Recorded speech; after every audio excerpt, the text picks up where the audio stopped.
सारे खुश हैं लोग। 3 काम बताइए, 3 काम। अरे मैं काम को छोड़ो, सारे 3 काम बताइए। बार बार क्यों बुलाते हो आप? आप 3 काम बताइए ना। सारे काम बड़ी। जब हमारी इकोनॉमी बेशक 11वें नंबर की थी, 10वें नंबर की थी, तब हमारे ऊपर विदेशी कर्जा कितना था? मात्र 55 लाख करोड़। आज हमारे को 5वीं इकोनॉमी का दर्जा दिया जाता है, लेकिन हमारे ऊपर कर्जा बढ़ के कितना हो गया? 205 लाख करोड़। संसद में बयान दिया जा रहा है वहाँ के भारत में अपराधियों का बोलबाला हो चुका है। ये डंका चार रहेगा, सिंगापुर की संसद में बोल रहे हैं। नमस्कार, आप सभी का स्वागत है हमारे चैनल पर। मेरा नाम आर्यन है। अभी हम दिल्ली के चांदनी चौक पे मौजूद हैं। लोगों के पास आए हैं, लोगों के दिल की बात जानेंगे। क्या मोदी सरकार के 10 साल के कामकाज अच्छे रहे, या फिर विपक्षी पार्टी जो वादे कर रही है कि वो सत्ता में आएंगे तो तमाम काम करेंगे, चाहे वह पुरानी पेंशन की बात हो, युवाओं के रोजगार की बात हो, तमाम मुद्दों पर। इसी बीच हम यहाँ पे जनता के बीच में आए हैं, जनता से जानेंगे। सर, सबसे पहले स्वागत है आपका। ये बताइए, नाम क्या है आपका? बी शर्मा। शर्मा जी। दिल्ली में रहते हैं आप? हाँ, दिल्ली का। कैसा रहा बीजेपी का 10 साल का कामकाज? दिल्ली में रहते हैं सब, मुझे लगता है देश में बहुत सारे लोग हैं, सबसे ज़्यादा जो जागरूक, जो पढ़े लिखे हैं, हर तो देश के हर नागरिक है, लेकिन दिल्ली वाले थोड़ा पॉलिटिक्स में ज़्यादा रुचि लेते हैं। जी। कैसा लगता है 10 साल का काम मोदी सरकार का? अगर 10 साल में आप कहेंगे 10 में से कितने नंबर देंगे, तो मैं तो सर बीजेपी के काम को 0 नंबर दूंगा। 0 नंबर? बिल्कुल जी। 10 में से 99। 99?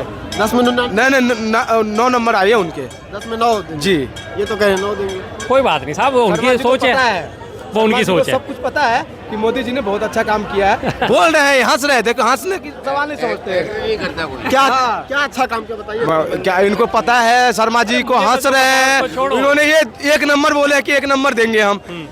0 नंबर देंगे तो पूरे के पूरे 10 नंबर दे दिया।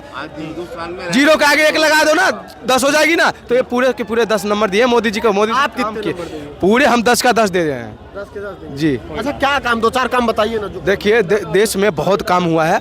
आप जाके देखिए गांव-गांव में। सुनिए, ये दिल्ली है, यहाँ नहीं दिखेगा आपको। आप हर गांव में जाइए, हर राज्य में जाइए, वहाँ पता चलेगा कि काम मोदी जी क्या किए हैं। काम नहीं क्यों आते हैं बार-बार? ये क्यों बार-बार आ रहे हैं? अच्छा, इधर नहीं, बात खत्म हो गई। जब मोदी ने काम नहीं किया तो क्यों पब्लिक? हाँ, मोदी ने काम अच्छा किया तभी। ठीक है जी, चलो बार बार की इनकी मैं बात को सहमत होता हूँ कि मोदी जी ने अच्छे काम करे हैं, तो इसलिए वो दूसरी बार आ गए। ठीक है, क्यों आता है? दूसरी बार वो आ गए, बार बार की बात है, दूसरी बार आ गए, दूसरी बार आए। अगर तो फिर इसी बात, अरे सर सुन तो लीजिए। अरे क्या चीज? जब तक वो जिंदा है वो आदमी हमेशा आएगा। किस लिए भाई? पब्लिक सारी साथ है, पब्लिक का सबका साथ दे रहा है उनका। किस लिए? काम तो बता के जाइए ना। हम सारे किए उनने, हिंदुस्तान सारे खुश हैं लोग। 3 काम बताइए, 3 काम। अरे मैं काम को छोड़ो, सारे 3 काम बताइए। बार बार क्यों बुलाते हो आप? आप 3 काम बताइए ना। सारे काम बढ़िया है। केजरीवाल ने तो दिल्ली की। अब वो हम आपने बोल दिया केजरीवाल आपकी लैंग्वेज देख लीजिए। मोदी जी आपको ये सिखाया है? नहीं, मोदी ने सिखाया। अरे वो तो चोर करप्ट है। अभी वो अंदर जाने वाला है केजरीवाल। ये तो भाग गए। वो भाग ही जाएंगे। मैं उन्हीं की बात, चलो वो चले गए हैं। लोग तो आप देखेंगे, दर्शक तो देखेंगे इस बात को। उन्होंने कहा कि मोदी जी का उन्होंने पैमाना बना लिया कि बार बार क्यों आते मोदी जी। अगर बार बार को अगर आप सफलता का पैमाना मानते हो तो पिछली सरकारों को आप उठा के देखो। 1950 में पहला इलेक्शन हुआ था, हमारा आम चुनाव हुए थे 1951 में। 1951 से 1977 तक कांग्रेस क्यों आई? 77 में जनता पार्टी ने पहली बार उसे डिफीट करा था, 2.5 साल के लिए पात्र। यानी कि 27 साल तक कांग्रेस क्यों रही? काम अच्छा करती थी ना।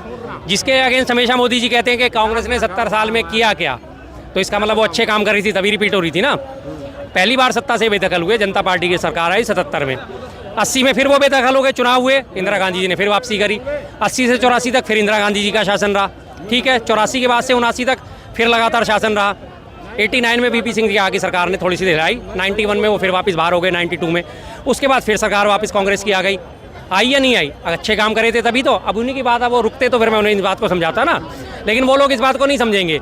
आप कह रहे हो कि मोदी जी ने अच्छे काम करे इसलिए रिपीट हो गए, तो फिर मोदी जी तो कहते हैं कि कांग्रेस ने 70 साल में करा गया, तो 70 साल में दिखा दिया मैंने कि क्या करा। कांग्रेस ने अच्छे काम करे थे तभी कांग्रेस बार बार रिपीट हुई ना। दिल्ली में कांग्रेस ने लगातार काम करा तभी 15 साल रिपीट हुई ना कांग्रेस लगा दिल्ली में। अच्छे काम करे थे, ठीक है। चलो 2012-13 में एक वो लोकपाल वगैरह का आंदोलन और ये सब चीज़ें जड़ पकड़ गई थी, तो केजरीवाल आना शुरू हो गए। कोई बात नहीं, सत्ता है, ऊपर नीचे होती रहती है और होता रहना चाहिए, सफल होती रहनी चाहिए। अच्छा, दिल्ली में आपको पता है 5 टिकट का 7 में से 5 सांसदों को टिकट ही नहीं दिया गया। अगर हाँ जी, जो विपक्षी पार्टी करी अच्छा काम किया है तो 5 टिकट काटने की जरूरत क्या है भाई? आपके सांसद बिल्कुल जेन्युइन बात है। टिकट किस लिए काटे जाते हैं जब कोई काम नहीं करता? पूर्वी दिल्ली में से आता हूँ, मेरी पूर्वी दिल्ली की कॉन्स्टिट्यूंसी है, गौतम गंभीर वहाँ से सांसद हैं। एक बार भी हमने गौतम गंभीर को अपने संसदीय क्षेत्र में नहीं देखा। पूर्वी दिल्ली में गाजीपुर आता है, गाजीपुर में कूड़े का पहाड़ है, उन्होंने बार बार वादे करे कूड़े के पहाड़ को कम करा जाएगा, यहाँ पे कूड़े की व्यवस्था को सही करा जाएगा। आज तक वो पहाड़ कम नहीं हुआ, उल्टा और बढ़ गया। पिछली बार तो ऐसी हालत हो गई थी 1 साल पहले, जो पिछले साल जब बारिशें आई थी लगातार, बारिश में बह के वो कूड़ा सड़कों तक पे आ गया था, लोगों के घरों की दीवार तक टूटने को तैयार हो गई थी, इतनी मुश्किल से उसको कंट्रोल करा गया था। गांधीनगर से अनिल वाजपेयी हैं, विधायक हैं पूर्वी दिल्ली से, वहाँ उनका खुद लगातार विरोध करते हैं। क्या करा उन्होंने गौतम गंभीर जी ने? सांसद हैं उसमें पश्चिमी दिल्ली से हंसराज हंस, उन्हें यही नहीं पता कि उनकी कॉन्स्टिट्यूंसी क्या है, सांसद के काम क्या होते हैं। सिर्फ एक नाम पे वो जीत के आ गए थे, उन्होंने ढीले का काम नहीं करा। उनसे एक बार सवाल करा गया था कि जो 1971 की लड़ाई हुई थी और पाकिस्तान के 2 टुकड़े कर दिए गए थे, आपको पता है? उन्होंने कहा मुझे तो पता ही नहीं, 71 की लड़ाई भी हुई थी। और ना जी ना, मैं नहीं जानता, मैनू नहीं पता जी। तो फिर मीनाक्षी लेखी जो हैं आपके, उनका टिकट क्यों कटा? इसी वजह से कटा, नहीं सॉरी, उनका रमेश बिदुड़े का। टिकट क्यों काटे जा रहे हैं? डर रही है क्या बीजेपी? ना कौन डरी पड़ी है, हकीकत है। शफल करके नए जोकर लाए जाएंगे अब। लेकिन 5वीं इकॉनमी करे बन गई है और 5वीं इकॉनमी बन गई, दुनिया भर में इतना नाम है और कह रहे कि देश की जनता जो है इस बार 400 की पार, जो बीजेपी का नारा है 400 पार। देश की जनसंख्या का जनता का नारा नहीं है 400 पार, बीजेपी का नारा है 400 पार। रही बात आपकी 5वीं इकनॉमी बनाने की, तो आप 5वीं इकनॉमी को दूसरे नज़रिए से क्यों नहीं देखते? जब हमारी इकनॉमी बेशक 11वें नंबर की थी, 10वें नंबर की थी, तब हमारे ऊपर विदेशी कर्जा कितना था? मात्र 55 लाख करोड़। आज हमारे को 5वीं इकनॉमी का दर्जा दिया जाता है, लेकिन हमारे ऊपर कर्जा बढ़ के कितना हो गया? 205 लाख करोड़। आपने इकनॉमी बढ़ाने के लिए 150 लाख करोड़ का कर्जा अपनी इकनॉमी में झोंक दिया, तो आप इसी इकनॉमी को कैसे बढ़ाओगे? आप उसे बढ़ावा मानोगे जब आप उसमें विदेशी कर्ज झोंके जा रहे हो? आपने काम क्या करा? आपने निर्यात क्या करा? आपने जीडीपी को उठाने के लिए काम क्या करे? आप उसी चीज़ पे तरक्की करते कि कर्जा ले लेके आप अपनी जीडीपी बढ़ाओगे, कर्जा ले लेके आप अपनी इकनॉमी को बढ़ाओगे। कर्जदार कभी क्या सफल हुआ है? कर्जदार हमेशा डर में जीता है, कल ये मेरे घर पे कर्जा मांगने ना आ जाए, कल ये मेरे घर पे कर्जा मांगने ना आ जाए। तो क्या ये जो आंकड़े हैं वो केवल एक साजिशन जादूगरी है, आंकड़ों की जादूगरी है, सिर्फ दिखाने के लिए कि हाँ जी हमने ऐसा कर दिया, हमने वैसा कर दिया, हमने देश को इतना ऊपर बढ़ा। रही बात बार डंका चार तो जब से क्यों नहीं करा लिया? हाँ जी, और डंका चार रहे हैं, इन्हें कहा जाता है बार बार कि विदेशों में डंका बज रहा है। विदेशों में क्या पहले भारत को नहीं जानते थे? क्या नहीं जानते थे? आज से मैं 100 साल पुराना उदाहरण देता हूँ, 130 साल पुराना। 9 सितंबर 1893 में शिकागो में भाषण दिया गया था स्वामी विवेकानंद जी ने।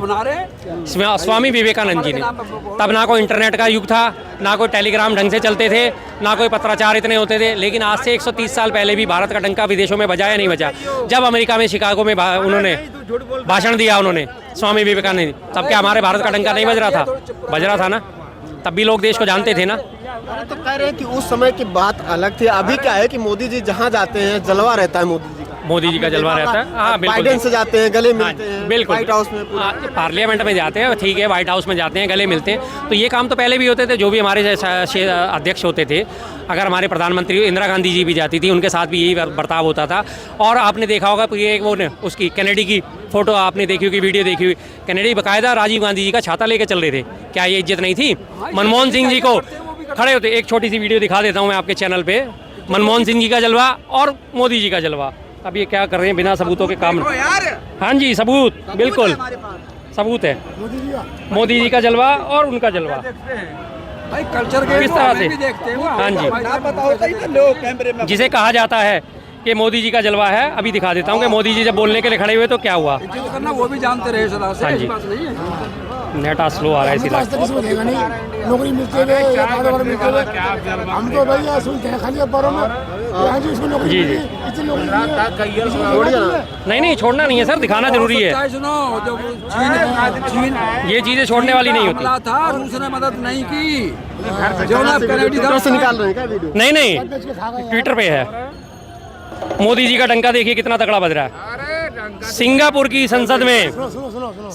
संसद में बयान दिया जा रहा है वहाँ के भारत में अपराधियों का बोलबाला हो चुका है। ये डंका चार रहेगा, सिंगापुर की संसद में बोल रहे हैं।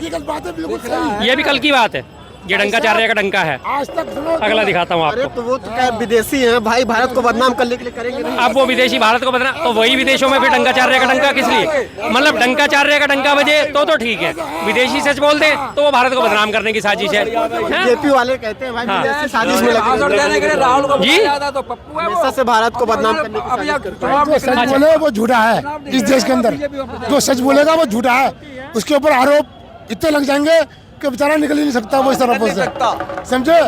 हाँ, 2 करोड़ नौकरी दी है किसी को दी हमने। अरे सुनो 50 साल हम दिल्ली में रहते हुए हो गए, 50-60 साल हो गए हमारे को 50 साल देते हुए, हमने आज तक सुना नहीं किसी को नौकरी मिली है, किसी को मकान मिले।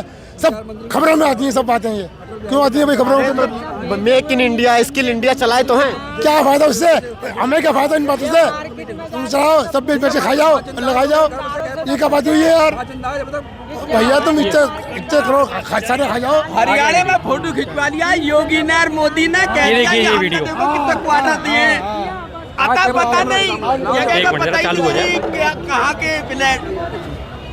ये फर्क आपके सामने नजर आ जाएगा। यहाँ पे आ रहे हैं जी मोदी जी हमारे, बोलने के लिए मोदी जी का नाम अनाउंसमेंट हो रहा है। ये आ गए स्टेज पे अकेले चलते हुए। ठीक है जी, ये मोदी जी के जलवा यूएन का। उसके बाद आप देखिए अगला जो वीडियो चलेगा छोटे छोटे में, ये मनमोहन सिंह जी का नाम अनाउंस हुआ है। देखिए कौन कौन तालियां नहीं बजा रहा, कितनी भीड़ ताली बजा रही है। इसे कहते हैं जब खरीदी नहीं जाती कमाई जाती है। ये डंका बजता था। अरे तो कह रहे मनमोहन सिंह जी बोल नहीं पाते थे, बोल नहीं पाते थे, ये बोलने के लिए तो खड़े हुए हैं। अभी आपको वीडियो में दिखाया सर। चुप रहते थे वो। हाँ जी। सोनिया गांधी के अंडर काम करते थे, प्रधानमंत्री थे, उनकी कोई हैसियत नहीं थी कह रहे थे। मोदी की थोड़ा सा तारीफ कर चाचा, थोड़ा सा या तो आप बोल लो या मुझे बोलने दो, दोनों में हमारा कंफ्यूजन हो जाएगा। आप बोलना चाहते हैं आप बोल लो, पहले आप इनकी कोई बात नहीं, आप इनकी सुन लो, इनकी पूरी हो जाने। मनमोहन की तारीफ में भरे पड़े हैं आज का अखबार। कल के जो उसमें विदाई पर संसद में से राज्यसभा में से आपकी बात पहुंचेगी ना। राज्यसभा में से जो बोले हैं मनमोहन की तारीफ सुन लो आज मोदी के मुंह से सारे अखबारों में। मैंने कहा ये कैसे दे दिया, मैं दूसरा अखबार देखा, तीसरा देखा, मनमोहन की तारीफ आप देख लो। जो कहते थे कहाँ ये तो एक्सीडेंटल प्राइम मिनिस्टर है। अनुपम खेर ने फिल्म बनाई, कुछ नहीं दिखा पाया उसमें।